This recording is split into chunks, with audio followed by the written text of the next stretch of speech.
Police খবর police এই গোলাটারে পাইতেছে ওই আমাকে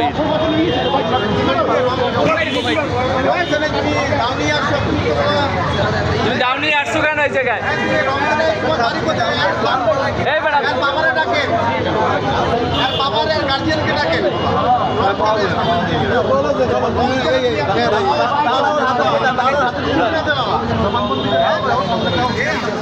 এই আজকে আমি এবার এই এক জায়গায় গেছিলাম, ওই জায়গা থেকে আসছি, দেখি এই জায়গায় কথা বলে।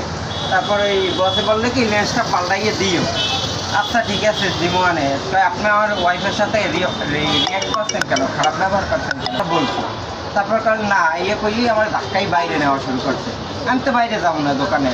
এর মধ্যে দেখি আমাদের ভাই আছে, আমার একটা সিনিয়র ভাই ইমন, পরে দেখতে তার তো ভাই ধরেন তো আমার টাইনে লই যায়, তোমার জোর করি এই জায়গায় টাইনে লই যায়। পরে আমি খাম্পাটা ধরছি এটা, পরে ইমন ভাইকে ডাক দিন, পর ইমন ভাই ধর এই ইমন ভাই না থাকলে কী হয়তো আল্লাহ যাবে। তোর লগে কি পেয়েছি ওর লগে একটা এত বড় একটা সাদা একটা দাহানের মতো।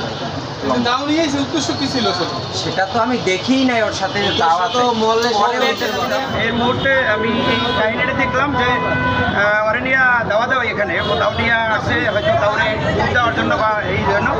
পরে আমি আসছি, দেখিয়ে দৌড়ে আসছে আমি সাথে সাথে হ্যান্ডকাপ লাগাই ফেলাইছি। ওরে যেহেতু একটা অস্ত্র নিয়ে এসে দেশি অস্ত্র, এই জন্য আমি তাকে হ্যান্ডকাপ লাগাই ফেলাইছি সাথে সাথে। এখন আমি থানায় নিয়ে যাবো, গাড়ি খবর দিচ্ছি আসতে থানায় নিয়ে থানায় অফিসারকে জানানো হয়েছে, পদক্ষেপ নেবে। নাম কি বলো এলাকা কোন জায়গায়? বাবার নাম কি? তোমার বাবার নাম কি? হ্যাঁ?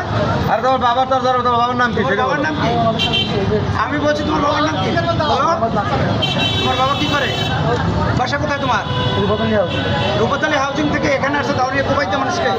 সেই যখন মিসবিহেভ করছে তখন তো তুমি কোপাইতে আসলে মিসবিহেভ করো, তুমি থানা আছে অভিযোগ করো। কইছে